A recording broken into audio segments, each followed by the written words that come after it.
ദൈവതിരുനാമത്തിന് മഹത്വമുണ്ടായിരിക്കട്ടെ.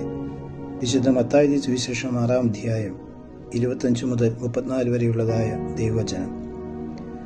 ആകയാൽ ഞാൻ നിങ്ങളോട് പറയുന്നു, നിങ്ങൾ എന്ത് ഭക്ഷിക്കുമെന്നും കുടിക്കുമെന്ന് നിങ്ങളുടെ പ്രാണനെക്കുറിച്ചോ എന്ത് ധരിക്കുമെന്ന് സ്വശരീരത്തെക്കുറിച്ചോ നിങ്ങൾ വ്യാകുലപ്പെടരുത്. ഭക്ഷണത്തേക്കാൾ പ്രാണനും വസ്ത്രത്തേക്കാൾ ശരീരവും ശ്രേഷ്ഠമല്ലയോ?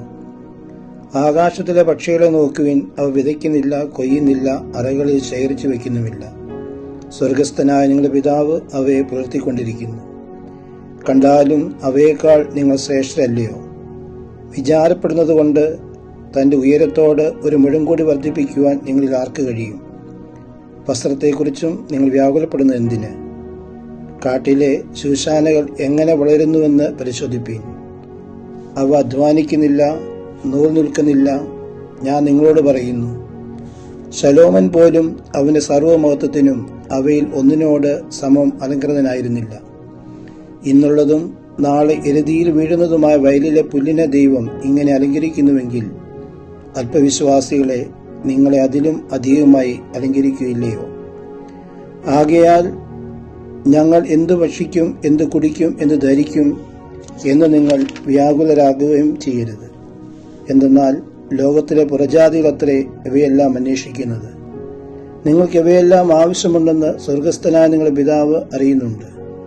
ആദ്യമേ ദൈവത്തിന്റെ രാജ്യവും അവന്റെ നീതിയും അന്വേഷിപ്പീൻ, ഇവയെല്ലാം അതോട് ചേർത്ത് നിങ്ങൾക്കായി നൽകും.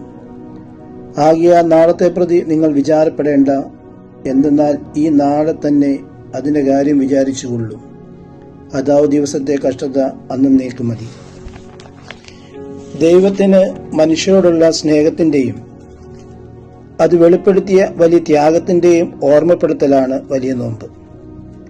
ദൈവസ്നേഹത്തിന്റെയും അവിടുത്തെ കൃപയുടെയും പ്രതിഫലനമാണ് മനുഷ്യജീവിതം. ഇത് മറന്നുള്ള ജീവിതമാണ് പലപ്പോഴും നാം നയിക്കുക.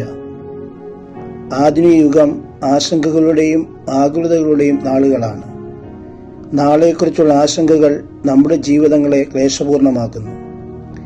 യാതൊന്നിലും അർത്ഥങ്ങൾ കാണാതെ, ഒന്നിലും തൃപ്തി വരാതെ വ്യാകുലപ്പെട്ടുകൊണ്ടിരിക്കുകയാണ്.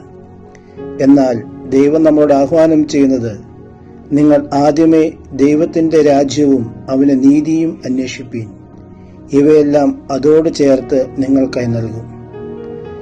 ദൈവം നമ്മളിൽ നിന്ന് ആഗ്രഹിക്കുന്നത് അവിടുത്തോട് ചേർന്ന് നിന്ന് ദൈവത്തിന് നമ്മെ സമർപ്പിക്കുവാനാണ്. ദൈവത്തിന് നമ്മെക്കുറിച്ച് പദ്ധതി മനസ്സിലാക്കുക എന്നുള്ളതാണ്. ആ പദ്ധതി രക്ഷയുടെ പദ്ധതിയാണ്. അത് അവിടുന്ന് തന്റെ കുരിശുമരണത്തിലൂടെ നമുക്ക് സാധ്യമാക്കി തന്നിട്ടുണ്ട്. ആകയാൽ പ്രിയമുള്ളവരെ, ആകുലതകളും ആശങ്കകളും അകറ്റി യേശു നേടിത്തന്ന കുരിശിലെ രക്ഷയോട് നമുക്ക് ചേർന്ന് നിൽക്കാം. ദൈവം നമ്മെ സമൃദ്ധിയായി അനുഗ്രഹിക്കട്ടെ.